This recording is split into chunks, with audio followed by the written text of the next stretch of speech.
할렐루야. 아멘. 주님 아버지 성전에 나오신 여러분들을 환영합니다. 기도하고 예배 시작하도록 하겠습니다. 하나님 아버지 감사드립니다. 저희에게 좋은 날들을 주셔서 일주일을 잘 살고 또 저희 이렇게 성전에 모입니다. 이 모든 것이 주님 아버지의 사랑이고 주님 아버지의 은혜입니다.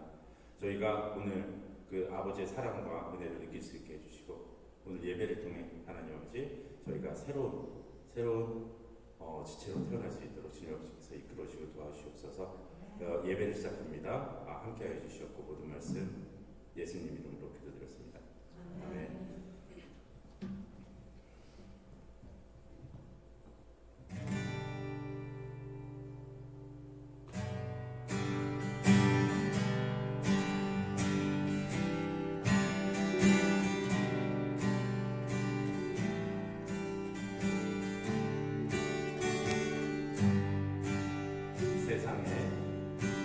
이 세상에 근심된 일이 많고 참 평안을 몰랐구나. 내 주 예수 나오라 부르시니 또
숨쉬는 순간마다 내 앞에 어려운 일 보내 주님 앞에 이 몸을 바칠 때 슬픔 없네 두려움 없네 주님의 그 자비로운 손길 항상 좋은 것 주시도다 사랑스레 아픔과 기쁨을 수고와 평화와 안식을 날마다 주님의 곁에 계셔 자비로 날 감싸주시네 주님 앞에 이 몸을 맡길 때 힘주시니 내 위로함 주네 어린 나의 자비로우신 사 항상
오직 예수 다른 이름은 없네. 주 이름만 우리에게 주셨네. 오직 예수 다른 이름 없네. 오 영광과 존귀 권세와 찬양 받으실 분 오직 주 예수. 아멘. 자, 우리 시간 다 같이 사도신경 하심으로 신앙 고백 드립니다. 전능하사 천지를 만드신 하나님 아버지를 내가 믿사오며 그 외아들 우리 주 예수 그리스도를 믿사오니 이는 성령으로 잉태하사 동정녀 마리아에게 나시고 본디오 빌라도에게 고난을 받으사 십자가에 못 박혀 죽으시고 장사한 지 사흘 만에 죽은 자 가운데서 다시 살아나시며 하늘에 오르사 전능하신 하나님 우편에 앉아 계시다가 저리로서 산 자와 죽은 자를 심판하러 오시리라. 성령을 믿사오며 거룩한 공회와 성도가 서로 교통하는 것과 죄를 사하여 주시는 것과 몸이 다시 사는 것과 영원히 사는 것을 믿사옵나이다. 아멘. 자, 먼저 교회 소식 전해드리도록 하겠습니다. 축의 대신방 기간입니다. 신방을 원하시는 분은 입구 대신방 일정표에 사인해 주시면 신방을 하도록 하겠습니다. 저는 9월 19일 내일부터 23일 금요일까지 온두라스 모아카 단기 선교를 다녀옵니다. 위에서 기도해 주시기 바랍니다.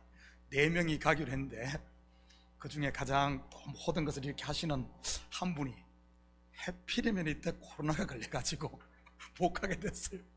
그래서 걱정이 태산 같습니다. 다 영어도 제대로 못하는 3명만 가다 보니까 또 이게 참 이게 또 헤매는 것 아닌지 모르겠어요. 렌트카도 해야 되는데 참 뜻대로 되는 게 없는 것 같습니다. 아무튼 또 3명이 4명 가야 되는데 3명이 다녀옵니다. 위에서 기도해 주시고요. 그리고 새벽 예배는 정상적으로 드리고요, 7시 줌 예배는 한 주간 쉬도록 하겠습니다. 그동안 찬양 반주자로 우리 섬겼던 2부 예배 한보람 자매님께서 우리 한국으로 귀국하십니다. 혹시 예배 후에 나중에 만나면 인사들 하시기 바랍니다. 정교인 가을 야외 예배가 25일 2부 예배 후 알리판트 파크에서 있을 예정입니다. 우리 날씨가 허락되면 밖에서 하고, 만약에 날씨가 허락 안 되면 일단 미루도록 하겠습니다. 우리 봄 야외 예배 때 못 나가가지고 이번에는 기어이 한번 나가야 할 생각입니다. 그래서 여성교회 남성교회에서 준비해 주시고요. 2주의 정교인 성경 읽기는 서가랴 1장부터 말라기 4장까지입니다. 지금 구약이 이제 끝나는데 신약만 남았습니다. 우리 성경 읽고 계신 분들 계속해서 이 순서에 따라서 이렇게 오면 좋겠습니다. 혹시 다른 광고 있습니까? 다른 광고 없으면 이 시간 우리를 대표해서 이민희 집사님 나오셔서 대표기도 올리시겠습니다.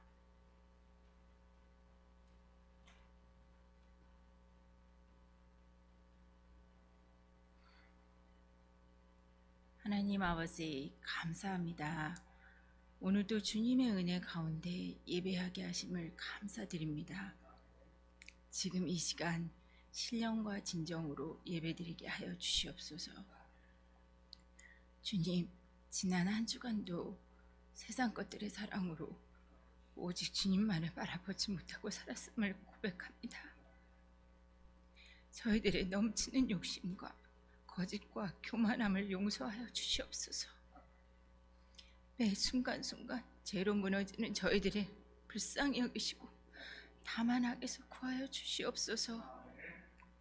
주님의 구원의 손길을 허락하사 지금도 어둠 속에 헤매는 영혼들을 주님의 크신 긍휼하심으로 건져주시옵고 온 땅 가득한 주님의 사랑과 은혜를 깨닫게 하여 주시옵소서.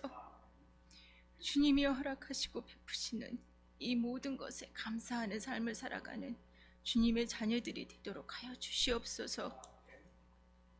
주님, 특별히 주님의 성전을 지키며 주님을 향한 사랑을 갈급하는 영혼들을 주님의 강한 팔로 감싸 안아 주시옵소서. 저희들에게 미세한 바람에도 흔들리는 촛불과 같은 믿음이 아닌 강한 비바람 속에서도 어둠을 밝히는 등대와 같은 믿음을 허락하여 주시옵소서. 어떠한 환난과 어려움 속에서도 말씀과 기도로 주님의 나라를 소망을 품으며 주님 안에서 평안하게 하여 주시옵소서. 주님, 연약하고 미련한 저희들을 불쌍히 여기시고 만져주셔 주님의 자녀답게 살아가도록 붙잡아 주시옵소서. 주님, 오늘 유아에서 노년에 이르기까지 드려지는 모든 예배가 신실하고 거룩한 예배로 드려지기를 간구합니다. 예배를 방해하는 모든 악한 것들을 물리쳐 주시옵고 주님만이 홀로 영광 받으시는 귀한 예배가 되게 하여 주시옵소서. 이 모든 말씀 우리 주 예수님의 이름으로 기도합니다. 아멘.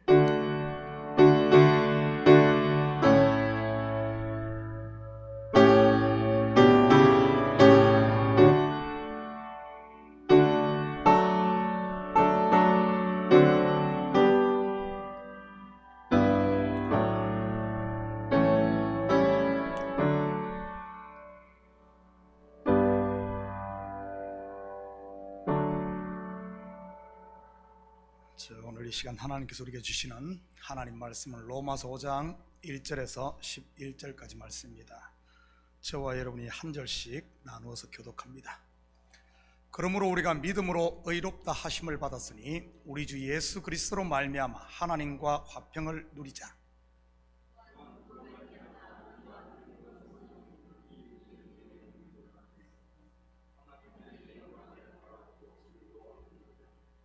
다만 이뿐 아니라 우리가 환난 중에도 즐거워하나니 이는 환난은 인내를,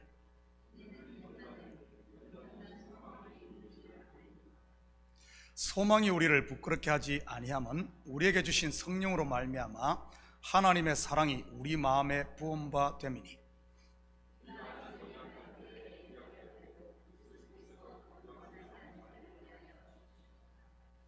의인을 위하여 죽는 자가 쉽지 않고 선인을 위하여 용감히 죽는 자가 혹 있거니와.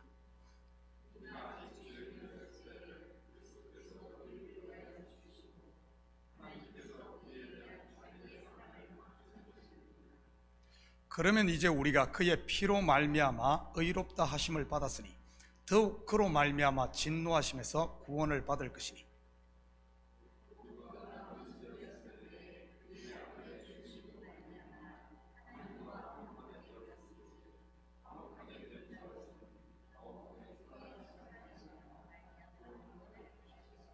함께 읽겠습니다. 그뿐 아니라 이제 우리로 화목하게 하신 우리 주 예수 그리스도로 말미암아 하나님 안에서 또한 즐거워하느니라. 아멘. 준비하신 예물, 우리 예물을 위해서 함께 같이 기도드립니다. 사랑의 아버지 하나님, 참으로 감사드립니다. 지난 한 주간도 우리에게 생명 주시고 건강 주시고 일할 수 있는 터전 주셔서 우리의 수고가 헛되지 아니하고 열매 맺게 하시니 참으로 감사를 드립니다. 이 시간 우리의 마음을 담고 정성을 담은 예물, 감사하는 마음과 자원하는 마음으로 주님 앞에 올려드립니다.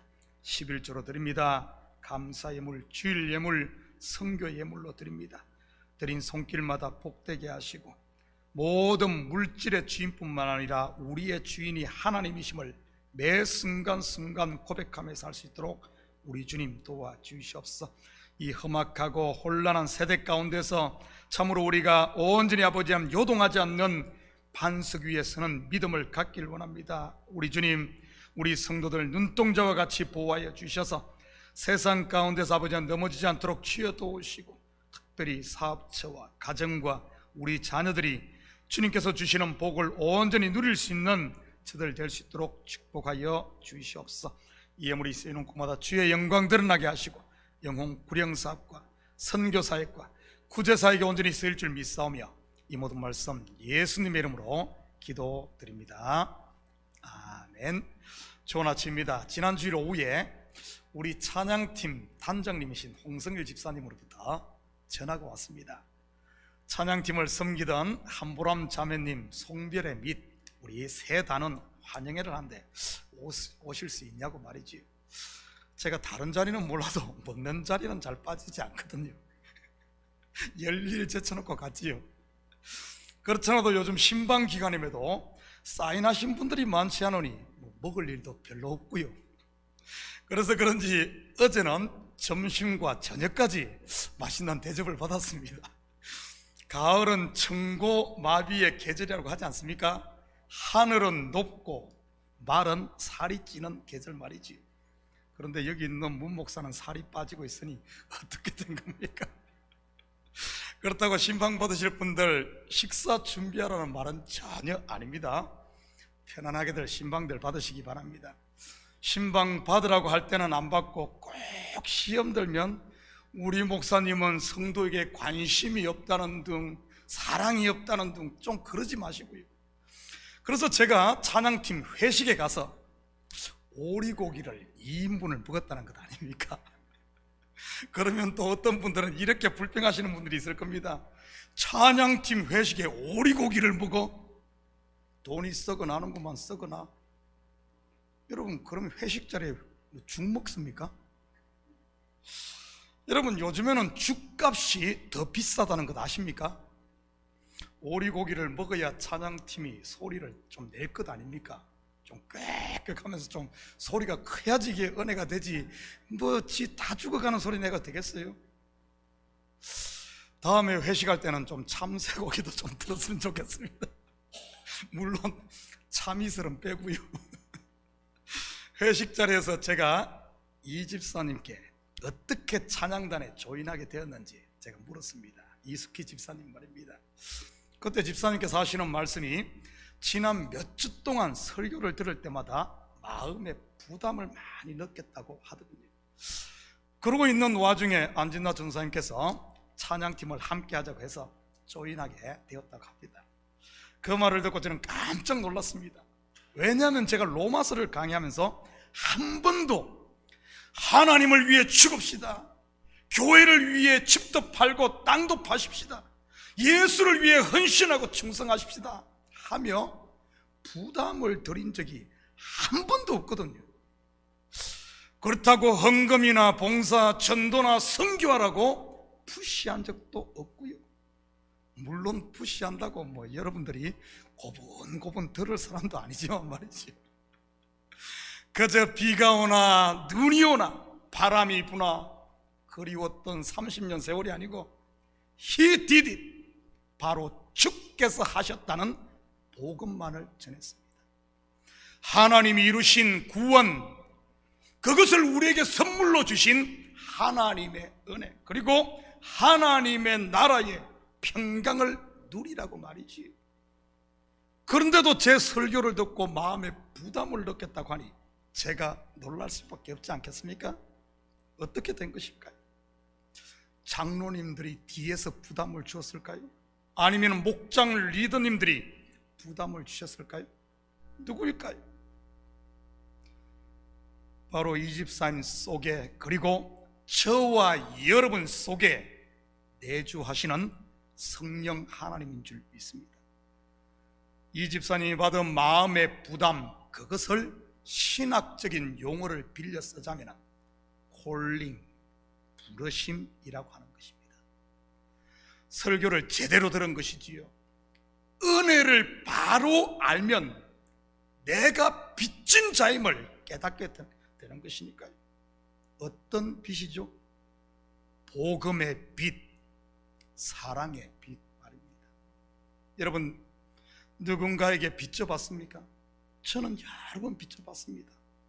차를 사면서 은행에도 빚져봤고, 크레딧 카드 빚은 지금도 가지고 있고, 우리 가족에게 시민권을 준 미국에도 빚졌고, 제 형편으로는 도저히 7만 불이 넘는 등록금을 감당할 수 없음에도 몇천 불만 내고도 우리 작은 아이를 공부할 수 있게 해준 BU, 보스턴 유니버시티도 빚졌고, 우리 장로님들에게도 빚졌고, 우리 성도님들 한 분 한 분에게도 다 빚을 지고 있습니다. 물론 하루 세 끼를 그러지 않고 밥을 해주는 저희 집사람에게도 빚졌고요. 어디 그뿐이겠습니까? 와이셔츠 입고 출근하는 것이 유일한 꿈이었던 어린 시절, 경북 금능군 지뢰면 그물리에 살던 저를 대뉴욕 그것도 참교회 담임 목사로 와이셔츠뿐만 아니라 넥타이에 자켓까지 거기다가 그리스도의 의의 옷까지 입혀주신 하나님께는 말할 수도 없고요. 어디 그뿐이겠습니까? 의라고는 머리카락 하나만큼도 찾아볼 수 없는 저를 의롭다 하시고 하늘의 상속자로 세우신 그 하나님의 빚을 어떻게 감당하겠습니까?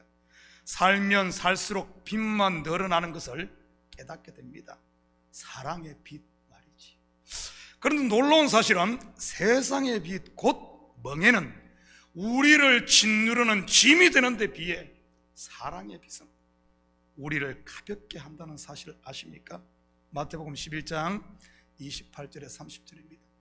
수고하고 무거운 짐진 자들아 다 내게로 내가 너희를 쉬게 하리라. 나는 마음이 온유하고 겸손하니 나의 멍에를 메고 내게 배우라. 그리하면 너희 마음이 쉼을 얻으니 이는 내 멍에는 쉽고 내 짐은 가벼움이라 하시니라. 여기서 내 짐이 가볍다는 말의 원어적 의미는 비둘기와 같은 새의 깃털처럼 가볍다는 이런 뜻입니다. 깃털의 그 가벼움이 새를 하늘로 날게 하듯 예수 품에 있는 저와 여러분을 사랑의 빛이 날게 한다는 말입니다. 물에 빠지는 것이 아니라 물 위를 걷게 하고 하늘을 날게 하는 스카이워크가 되게 한다는 말이지. 무엇이요? 말씀을 듣고 받은 마음의 부담, 곧 부르심, 사랑의 빛이 말이지. 여러분은 빚진 자입니까? 우리 옆 사람하고 한번 이렇게 한번 인사해 볼까요? 빚지고 삽시다. 좀 우리 빚 좀 지고 사십시다. 빚 좀 지고. 저도 이 빚을 알기에 대충 설교할 수가 없고 이 빚을 알기에 되는 대로 적당히 살 수가 없는 것입니다. 이 경상도 발음이 빚인지 그 소리가 그 소리 같아갖고 이 빚 말고 뭐라 debt, 영어로 debt, 데비카드 할 때 매일매일을 최선의 삶, 풀 라이프를 살려고 노력하는 것이지요. 바로 보내신 자리에서 말입니다. 오늘 본문 1절입니다. 그러므로 우리가 믿음으로 의롭다 하심을 받았으니 우리 주 예수 그리스도로 말미암아 하나님과 화평을 누리자. 그러므로 이 접속 부사는 앞의 내용이 뒤의 내용의 이유나 원인, 근거가 될 때 사용하는 단어입니다. 로마서를 공부하다 보면 유난히 이 그러므로 또는 그런적이라는 접속사가 엄청 많이 나옵니다. 제가 어제 한번 쭉 훑어봤어요.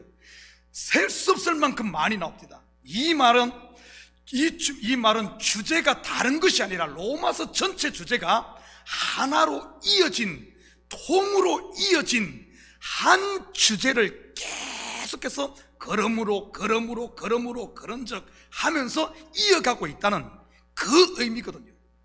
제가 지난 설교에서 말씀드렸듯이 그 주제가 무엇이죠?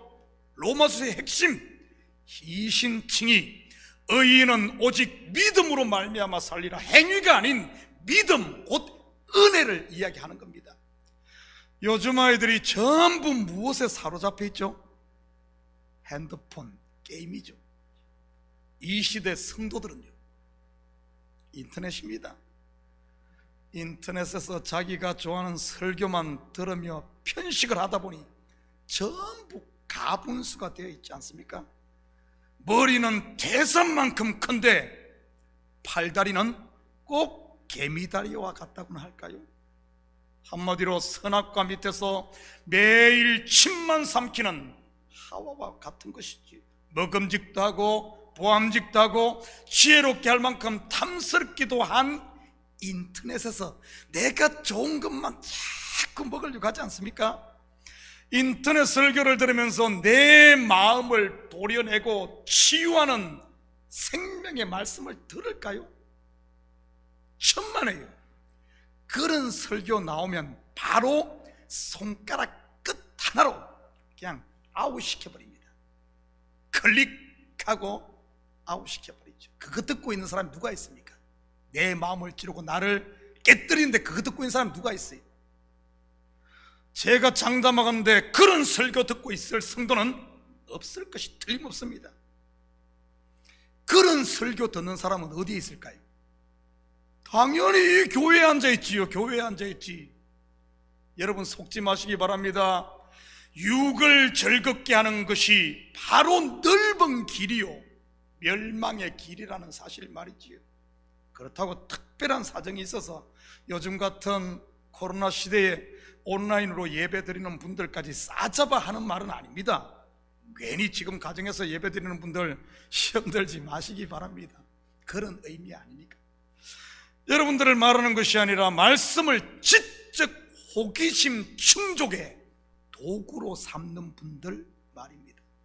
그거 많이 듣고 알면은 내가 뭐 신앙생활 잘하는 것으로 착각하는 그런 것들 말이지. 그래서 그런지 인터넷에서 제 설교를 듣는 분들은 우리 성도들을 제외하면 없는 것 같습니다. 제가 한번 가끔 조회수를 확인해 보면은 항상 50명, 40명 그게 평균이에요. 딱 우리 식구들 교회 못 나오신 분들 딱 그 숫자만 듣는 것 같아요. 왜 그런 줄 압니까? 제가 머리를 깍두기같이 잘라서 그런지는 모르겠습니다. 꼭 TV 뭡니까 인터넷 화면으로 보면은 누구 닮았죠? 위대한 수령, 우리 그렇게 말씀하시는 저쪽에 리를 킴이라고 들어봤는지 모르겠네요. 다음에 로마서를 읽을 때 여러분 이 부분 그러므로 그런 적을 염두에 두고 한번 읽으면 덜 지루할 겁니다. 덜 지루할 거예요. 그렇다면 앞에 4장의 내용이 무엇이었죠? 그러므로 했으니까 4장의 내용, 아브라함과 다윗이 의롭게 된 것, 아브라함이 믿음의 조상이 된 것, 그가 세상의 상속자가 된 것, 그리고 그가 독자 이삭을 얻은 것이 그의 행위에서 난 것이 아닌 하나님의 창세전 언약을 따라 믿음으로 되었다는 내용이었습니다. 한마디로 하나님의 은혜였다는 말이지. 그러므로 하면서 시작되는 본문 1절은 그렇다면 이런 은혜를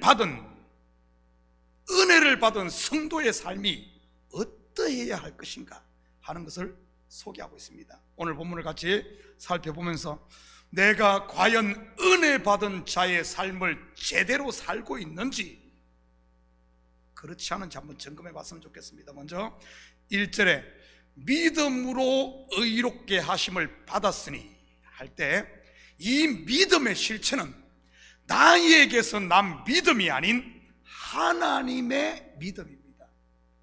그래서 헬라 원어를 보면 이 믿음으로 할 때 믿음 피스티스가 소유격으로 사용됩니다. 하나님이 소유한 하나님의 믿음 또는 그리스도의 믿음이라는 뜻이지. 제가 이렇게 설명을 해도 아마 여러분들 대부분이 선뜻 납득이 잘 안 될 것이 틀림없습니다. 왜냐하면 지금까지 우리가 성경을 나 중심에 표피적으로 보았기 때문입니다. 믿음으로 구원을 받습니다고 하니까 그냥 믿습니다 하면 다 되는 것으로 생각을 했으니까요. 여러분의 이해를 돕기 위해 1절을 다시 한번 봅니다. 그러므로 우리가 믿음으로 의롭다 하심을 받았으니 우리 주 예수 그리스도로 말미암아 하나님과 화평을 누리자. 여기에서 분명 잘 보십시오. 우리가 믿음으로 의롭다 하심을 받았다 말하고 있습니다. 똑같은 이야기를 우리 본문 9절을 한번 볼까요? 우리가 믿음으로 의롭다 하심을 받았다 9절입니다. 그러면 이제 우리가 그의 피로 말미암아 의롭다 하심을 받았으니 더욱으로 말미암아 진노하심에서 구원을 받을 것이라. 여기서는 뭐라고 얘기했죠? 우리가 그의 피로 말미암아 의롭다 하심을 받았다. 여러분, 그렇다면 믿음으로 의롭게 된다는 말이 곧 어떤 말이죠? 그의 피로 의롭게 된다는 말입니다. 맞습니까? 믿음으로 의롭게 된다는 말은 그의 피로 의롭게 된다는 말과 동격입니다. 믿음으로 그러면 꼭 내 믿음 같은데, 그의 피로 그러면은 내 믿음이 아닌 게 분명합니다.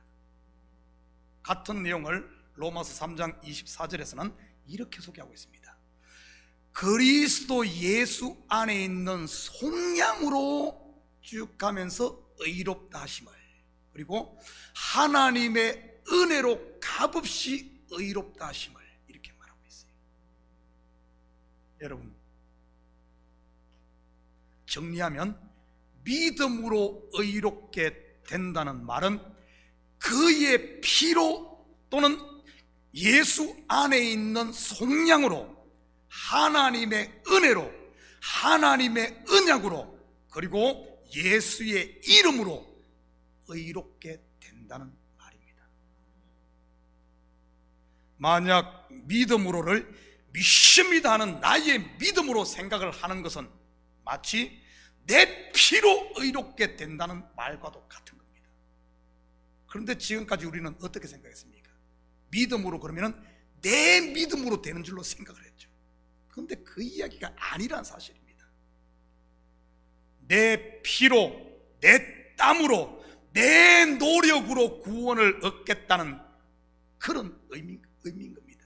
내 믿음으로 하는 것은. 이게 바로 세상의 모든 종교가 추구하고 있는 바벨탑인 것입니다. 성경이 이것에 대해 어떻게 말하고 있는지 볼까요? 창세기 3장 17절에서 19절입니다.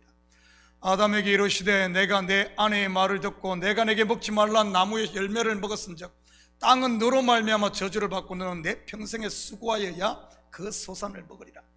땅이 내게 가시던 물과 엉겅퀴를 낼 것이라. 내 먹을 것은 밭의 채소인즉 내가 흙으로 돌아갈 때까지 얼굴에 땀이 흘려야 먹을 것을 먹으리니 네가 그것에서 취함을 입었습니다. 너는 흙이니 흙으로 돌아갈 것이니라 하시니라.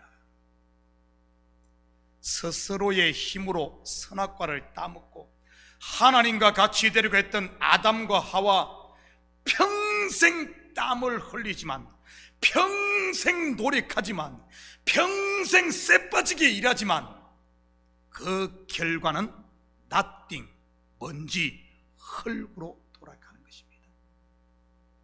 그런데 이 구절 속에는 또 하나의 놀라운 의미가 감춰져 있습니다.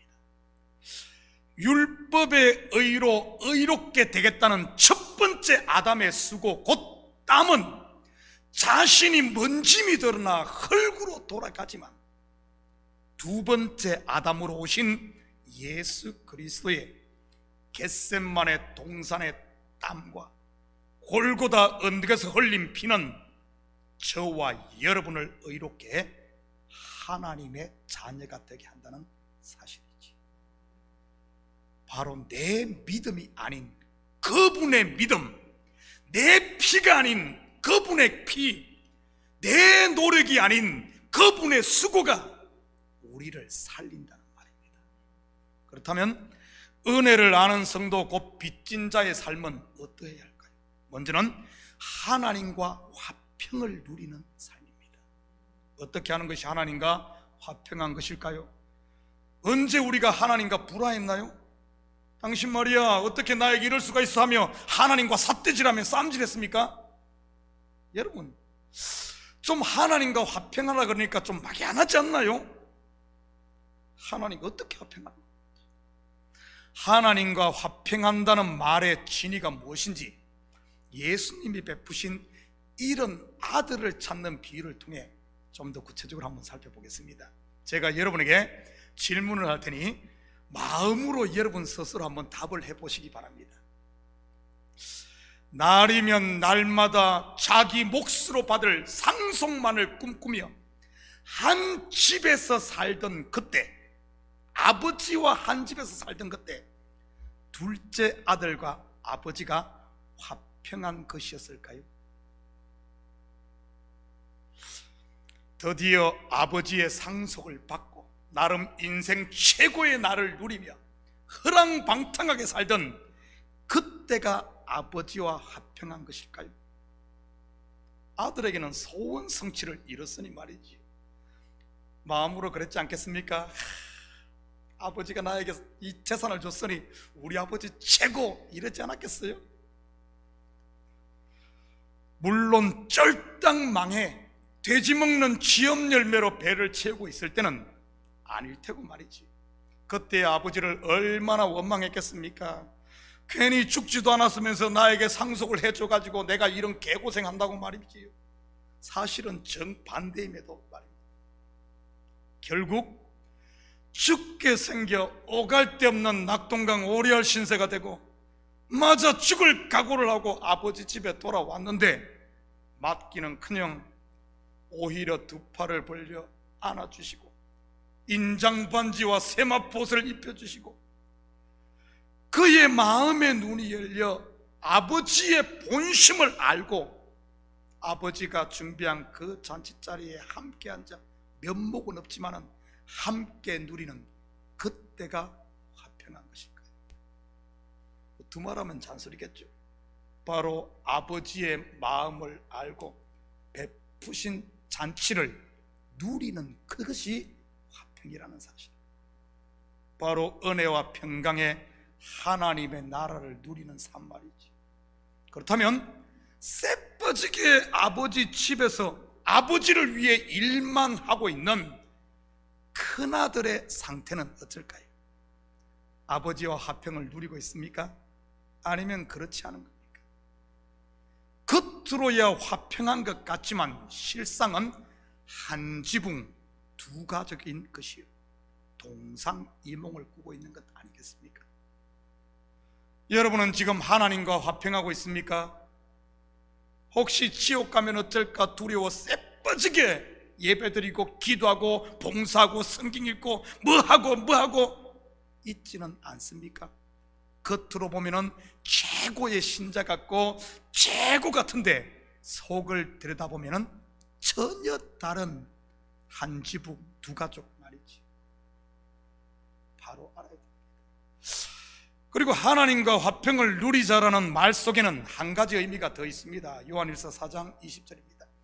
누구든지 하나님을 사랑하노라고 그 형제를 미워하면 이는 거짓말하는 자니 보는 바 그 형제를 사랑하지 아니하는 자는 보지 못하는 바 하나님을 사랑할 수 없느니라.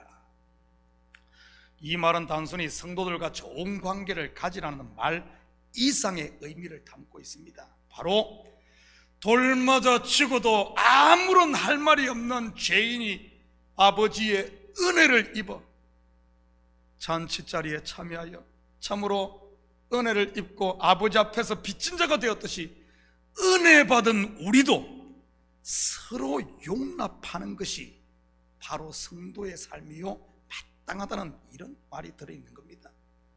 예수님께서 1만 달란트 탕감받은 종의 비유를 통해 제자들에게 말씀했듯이 말이죠. 여러분은 지금 아내를 그렇게 품고 있습니까? 남편을 그렇게 용납하고 있나요? 교회에서는 어떻습니까? 매 마른 자리로만 도는 성도를 향해 혹시 독사눈을 가지고 미워서 꼴보기 싫어서 이러면서 막 눈을 부라리고 있지는 않습니까? 교회 그런 분들 꼭 있거든요. 일할 때는 바람처럼 사라졌다가 먹는 자리는 철새처럼 날아오는 사람을 향해서 밥 먹으면서 이러지는 않습니까? 여러분, 화평은 바로 이런 사람들을 배척하고 왕따시키는 것이 아니라 오히려 이들을 통해 내가 바로 하나님 앞에 그와 같은 사람이었음을 깨닫고 하나님이 나를 품었듯이 나도 품는 겁니다. 이 사람은 이래서 안 되고 저 사람은 저래서 안 되고가 아니라 서로 다름을 인정하고 있는 그들이 있는 그대로를 보는 건 말이지요. 왜냐하면 하나님이 나를 그렇게 품으셨고 또한 지금 그런 형제를 품고 하나님이 품고 있으니 말이지. 개구리야 올챙이 시절을 잊는다 할지라도 은혜 받은 성도가 그랬어야 되겠습니까? 모든 것을 내가 가진 네모라는 틀에다가 쑤셔 넣으려고 하지 마시고 여러분, 네모인 사람이 있으면은 그냥 네모로 보세요. 아니면은 내 안경을 좀 네모로 바꿔요. 처음부터 둥근 좀 네모제비기로 바꿔요. 그러면은 되잖아요.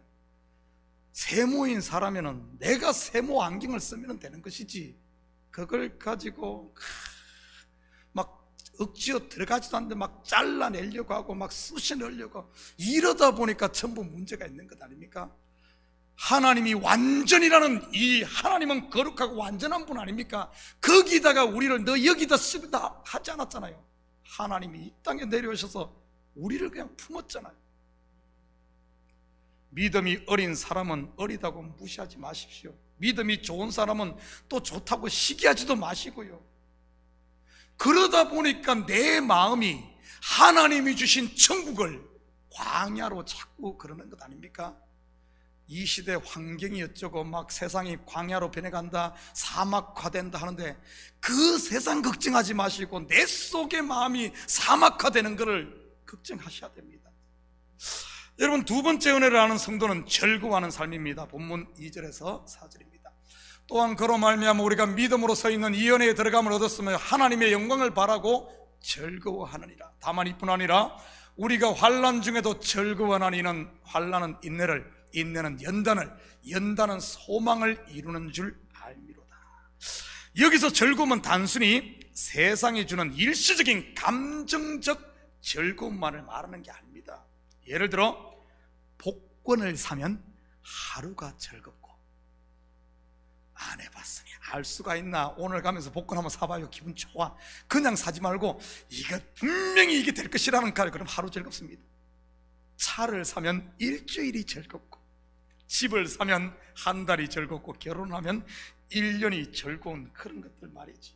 그런데 복권이 맞지 않으면 그 즐거움은 바로 낙심으로 바뀌고, 새 차를 사고 집을 살 때는 좋았는데 얼마 지나지 않아 그 즐거움은 엄청난 모기지 갚아야 되는 부담으로 다가오지 않던가요? 그렇다면 성도가 누려야 할 즐거움은 어떤 것일까요?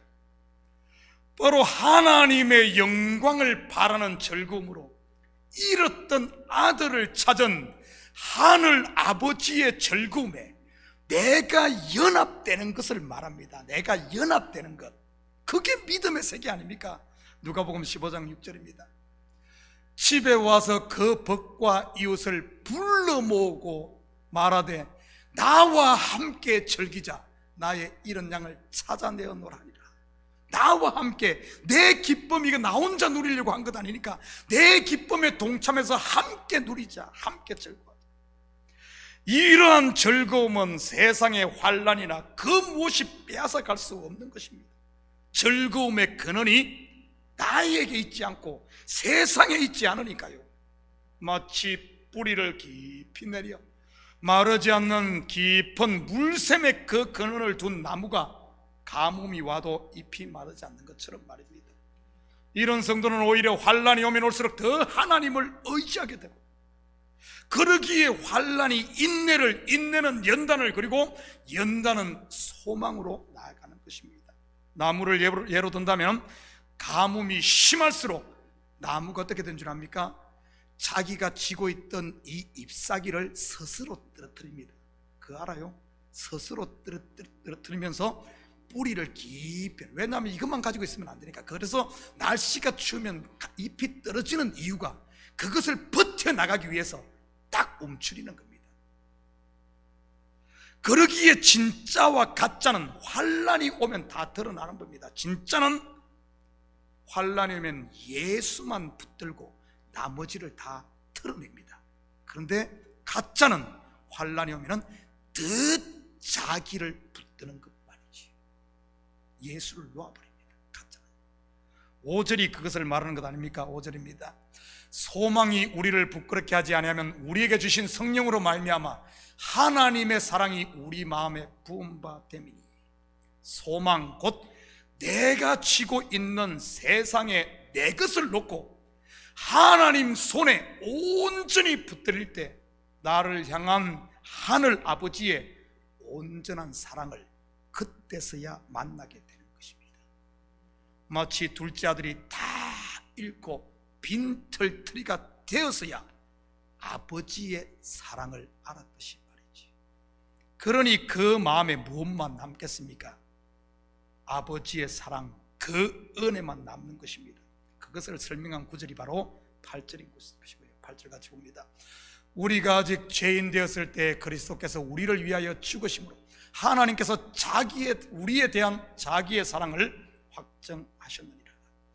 이런 하늘 아버지의 은혜를 아는 순간 그 사랑이 내 속에 확정되는 것입니다.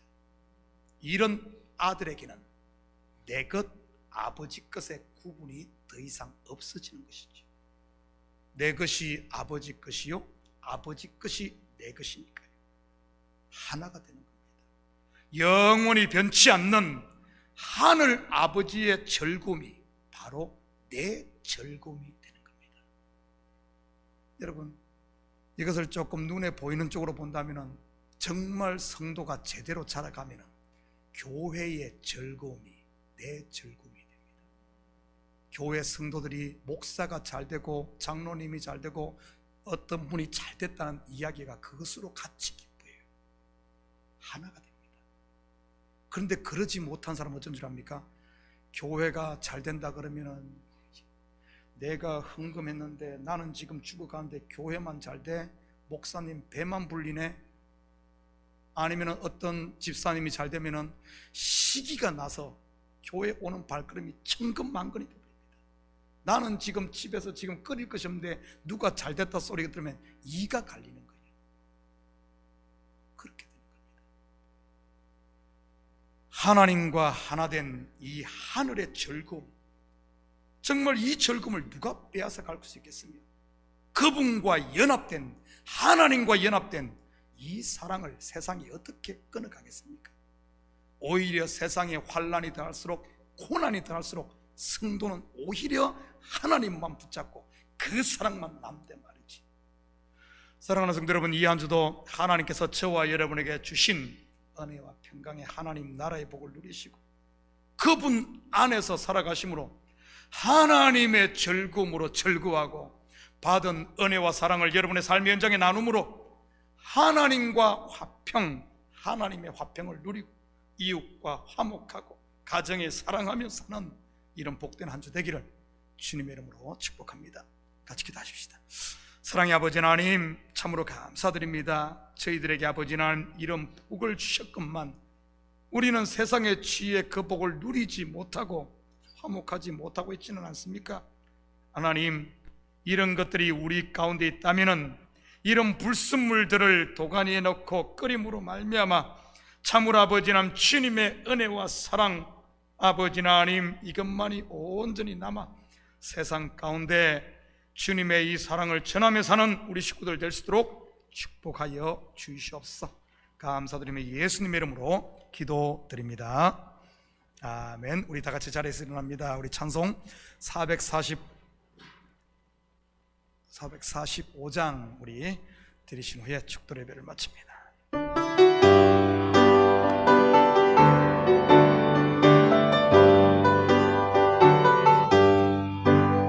산을 넘어 험곡에 가도 비 가운데로 걸어가면 주께서 항상 지키시기로 약속한 말씀 변치 않네.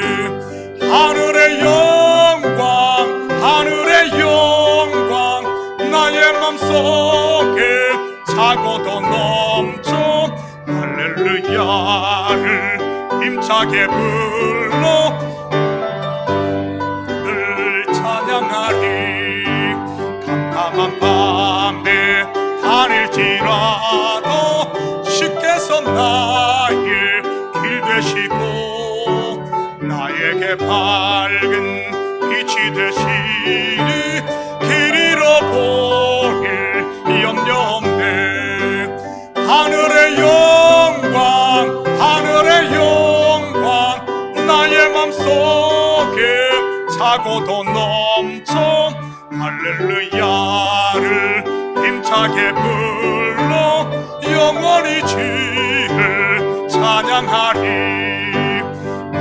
양갈비 마음에 파도 찬란한 천을 바라보고 할렐루야를 힘차게 불러 날마다 빛에 걸어가리. 하늘의 영광 하늘의 영광 나의 맘속에 차고도 넘쳐 할렐루야를 힘차게 불러 영원히 주를 찬양하리. 아멘.